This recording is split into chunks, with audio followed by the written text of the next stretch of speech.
və biz rahat bu cür şeyləri yeyirik və bizim də artıq media resurslarımızda da bu təbliğat gedir. Cümə müsəlmanların müqəddəs günüdür. Niyə qara cümə? Niyə qara şənbə desinlər də? Qara bazar desinlər də? Niyə qara cümə? Bu cümə gününü belə qərar göstərməyə, mənfi bir gün kimi göstərsə, bu müsəlmanlara yönəlik bir addımdır. Ona görədir. Qara cümədir, 13 nəsil əyyəmdir və s. Bu şeyləri bu qərbdən gələn anti-İslam təbliğatıdır. Bu görünmür, görsənməyə bilər. İndi bunu alış-veriş adı ilə və s.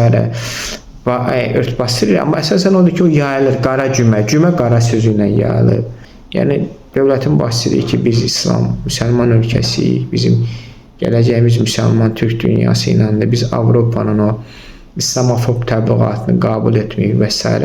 Buna uyğun da siyasət getməlidir, təbliğat getməlidir. Və ona görə bu Azərbaycan birinci mediasından və s. ümumiyyətlə bütün biznesindən və s. bu təbliğat, bu marketing, bu brend təbliğatı və s. hamısı dayandırılmalıdır.